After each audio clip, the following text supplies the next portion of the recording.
Oh, howdy all, grab yourselves a beer, it's time for some Path of Exile discussion. Today we received the Delve tab, which was recently launched, and I thought I'd buy one and review it so that you can decide whether it's worth your while buying or not. So the Delve tab, as you can see here, stores fossils and stores resonators, some of the Delve exclusive currency types. It stores them in large stacks. I believe the maximum stack size is 5,000. And I think even the most enthusiastic delver is going to struggle to reach that number, although I'm sure there's someone out there saying, hang on, hold my beer, I'm going to get there. So in terms of the features of the tab, it allows you to see your stock at a glance. So for instance, I can check and immediately see I've got 37 perfect fossils here. And that's something that's a little bit tricky to do without the Delve tab, given that they're probably split up between a whole bunch of different stash tabs. It's a little bit different if you had all of your fossils going into currency tabs, but I don't think most people normally do that. Additionally, it stores your resonators conveniently. These things do stack to 10 now, so they're not as bad as they used to be, but they do take up a lot of room. It also has the usual premium tab capabilities, so you can list an item and say, I'm going to price this at... let's just put it at something silly that no one's going to want to buy so that I don't get hammered with requests. And now these are listed at 5 Chaos, and anyone that is on one of the trade aggregation websites will see, hey, this player is selling their primitive alchemical resonators for 5 Chaos orbs. If you're interested in a bad deal like that, then you can use those trade tools to send me a message. But one thing it's missing is crafting space. Now, pardon me for this being so ugly. This is my standard stash, and my standard stash has a lot of remove-only tabs. But I'll just bring up the Essence tab for comparison's sake. And you can see here that I've got a Shaper, Stygian Vice. This is standard, so these existed in the Delve League, and I got myself a couple of them. And if you want to try and hit this repeatedly with Essences, then all you need to do is just go, okay, I'll use this one on it. I'll use this one on it. I'll use this one on it. It also has space for scouring orbs as well, so that you can use the various essences that function more like an alchemy orb than the premium ones that function more like a chaos or alchemy orb, whichever's better. This functionality of this dedicated crafting slot should exist in the fossil tab, and it currently doesn't. So what I suggest that GGG do to improve this tab would be somewhere on this side, put a space for a craftable item.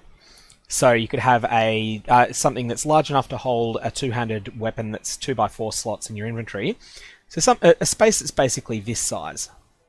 You would then be able to put any item you want in there, just like you can in the Essence tab. And then on the other side, you'd have a spot that holds only one resonator. If you control-click a resonator from your inventory, and let me just demonstrate that for you here so that you see what the normal behavior is. I'll just... How do you do this again? That's why. It's really laggy. The game is really laggy at the moment, so... Control-click, you see that it takes the entire stack and puts it over here. I would suggest that functionality remains, but then you can manually pick up a pile from here and then put it into this new resonator spot. And that would only hold a single resonator, and that would be somewhere that you could then go and fill with various resonators. So let's say that you wanted to do an aberrant plus enchanted plus encrusted craft, and don't do this, that's a waste of fossils.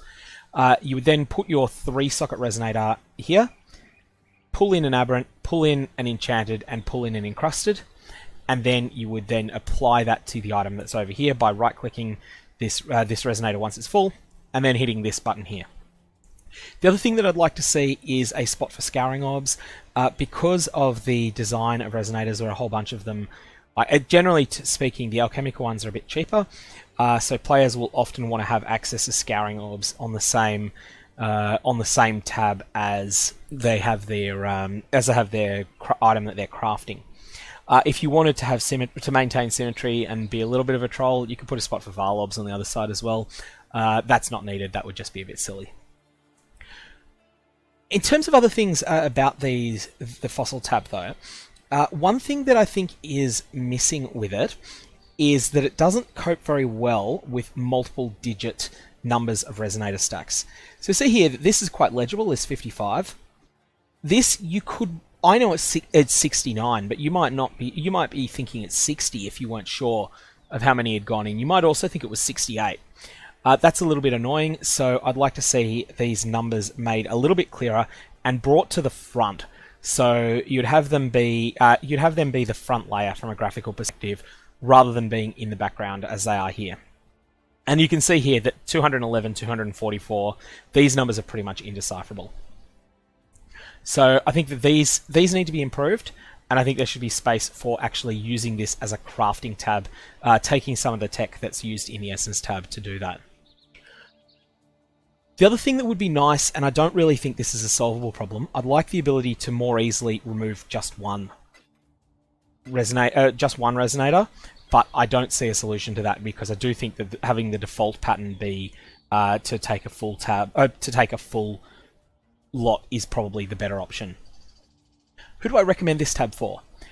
If you do bulk delve crafting, then I definitely recommend this tab, so that you can see your stock at a glance, and you can go, oh, you know what? I'm overstocked in aberrants. I can sell off my spare aberrants, and I'm a little bit understocked on.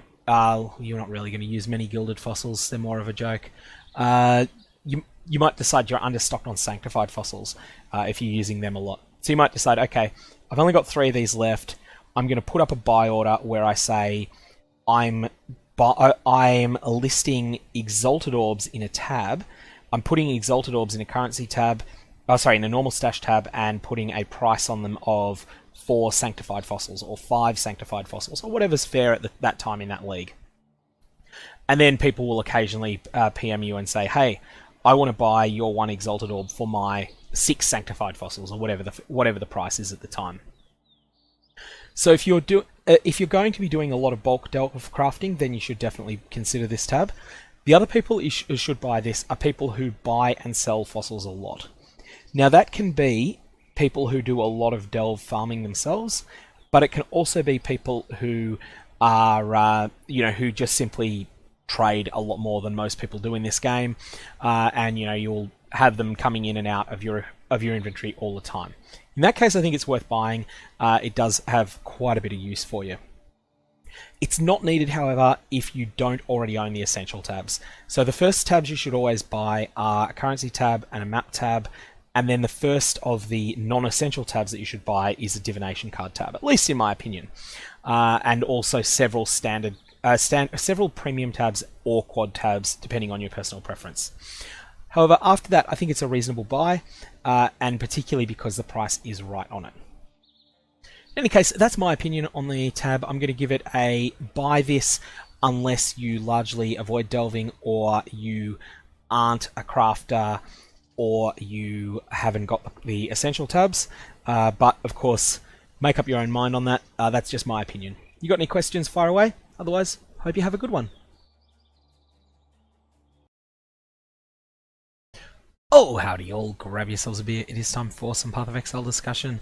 Now, today I'm going to talk about how you can set your enemies on fire, then burn the ashes. This is my 3.8 Blight League ready guide to building a Fireball Trickster. Now, in 3.7, Trickster Fireball Ignite was a serviceable but an unspectacular build.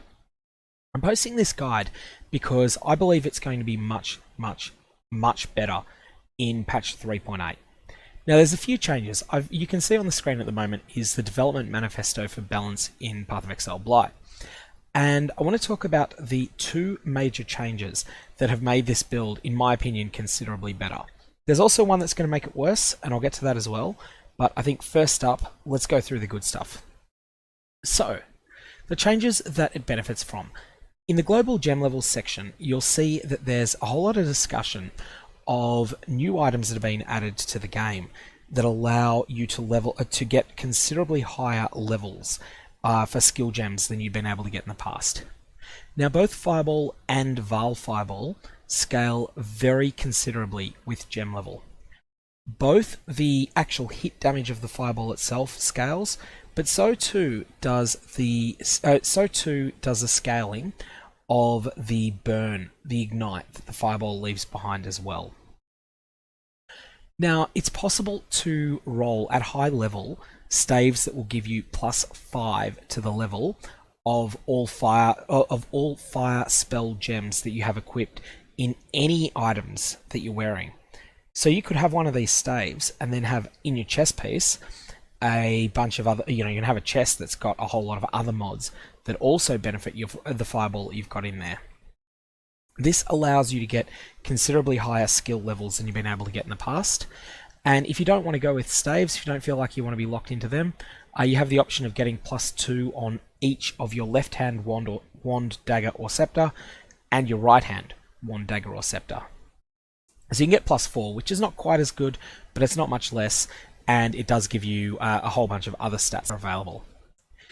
Now, additionally, burning damage gained a new stat, and this is fire damage over time multiplier. So there are new item modifiers and crafting modifiers that apply to fire damage over time multiplier and ignite damage over time multiplier to give burning builds options closer to cold damage over time and chaos damage over time builds. So what this means is that there's a couple of new axes to scale your damage on, as well as the versions that already existed. So the axes that already allowed you to scale fire damage, you could get increased fire damage on the tree, you could scale up your gem to level 21, and a few other things. You've now got the ability to scale it on a new axis of adding more caster levels to your gem, and on a new axis of fire damage over time multiplier.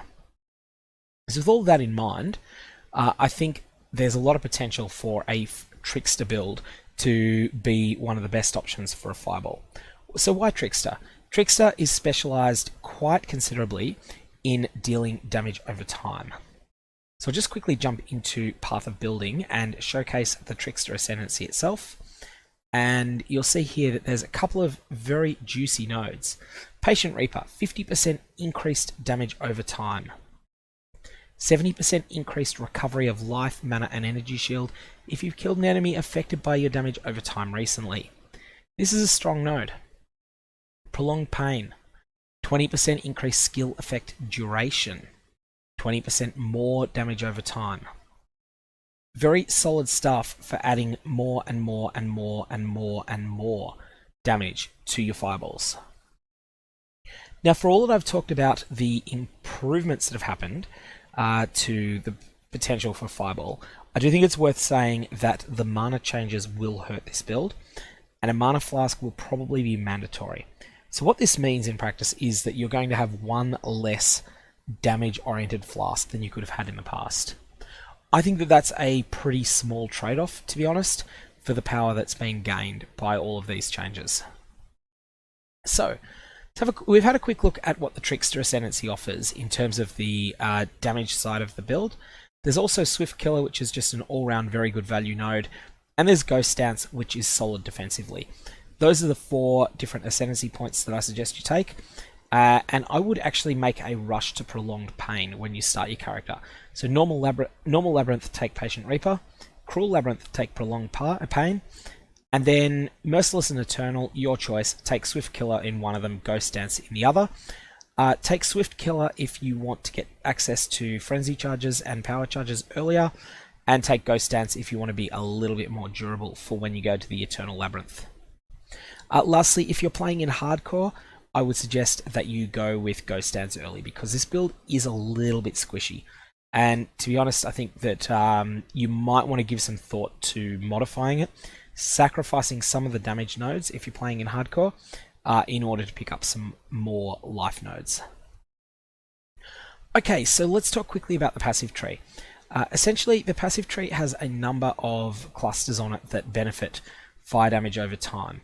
And what I'll do is I'll just quickly bring fire damage over time multiplier. You'll see some of the nodes that will show up in Path of Building that have the new stat on them. 4% fire damage over time multiplier, so I'll call this Fedotum. This one has 12% Fedotum, so it's possibly the best node that you'll pick up on the entire character. Breath Flames here has 10% Fedotum, nice. 4% Fedotum, 4% Fedotum, 3% Fedotum, 6% Fedotum, and then you'll get Arsonist very, very late in your character's career. I'm making it around about level 92 here. but you'll pick up Arsonist and it'll give you 6% Phenomena, and this Minor Node here will give you 3% Phenomena as well. So there's a good amount of multiplicative damage. Essentially, the way that I like to think of that is that each 10 points of Phenomena that you can pick up is pretty close to getting an additional gem level on your Fireball or Fireball/Val Fireball. Now, I have no real intention with this build of cheating the soul costs of Val Fireball. You will want to use a Val Fireball, so as soon as you can get your hands on a Val Fireball, you should start leveling it. But most of the time you're going to be throwing Fireballs. You want to save your Val Fireballs for when there's a situation where it's going to be particularly useful, and then you'll just have to wait a considerable period of time until you can cast it again. In terms of skill gems, the way that we're going to be linking up our skill gems, firstly we're going to be using a Val Fireball. We're going to be linking it to Combustion, to Burning Damage, to Deadly Ailments, to Unbound Ailments, and to Greater Multiple Projectiles. The other option that we want to keep in mind is that when we're not, we also want to keep Ignite Proliferation as an option in mind as well. So essentially, Val Fireball is your primary skill. Combustion, Burning Damage, Deadly Ailments, Unbound Ailments are your permanently on supports.